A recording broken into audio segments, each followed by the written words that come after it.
Franchises versus licenses. There's a bit of push and shove in the industry about this at the moment, and it's mainly driven by the Franchising Code of Conduct. About 12, maybe 15 years ago, the federal government brought in a voluntary code of conduct for franchisors, dealing mainly with disclosure and minimum standards of information to be given to franchisees. That code became compulsory nearly 10 years ago now. What happened as a result of that was that there was a move to try and exclude certain business systems from the franchising code by calling them lots of different things, calling them licenses, calling them sales territories, calling them information agreements, memorandums of understanding, partnership agreements. Whether something is a franchise and whether or not it fits the definition of the code is a bit broad, and the government has done that intentionally.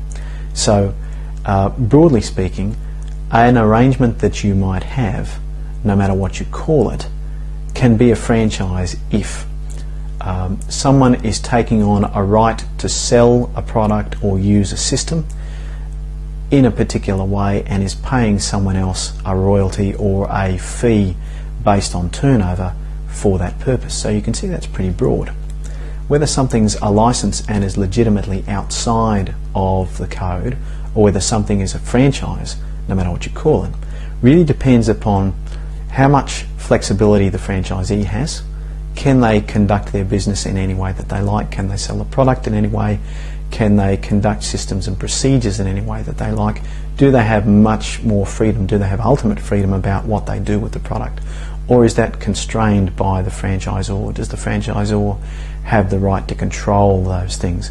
And you will reach a point where those parameters given by the franchisor are more and more narrow, and then that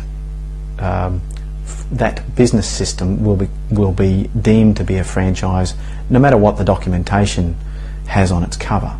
A license is generally a broad authority from a manufacturer or from a licensor, whereby the licensee, the franchisee, for want of a more accurate term, is allowed to go and sell a product or provide a service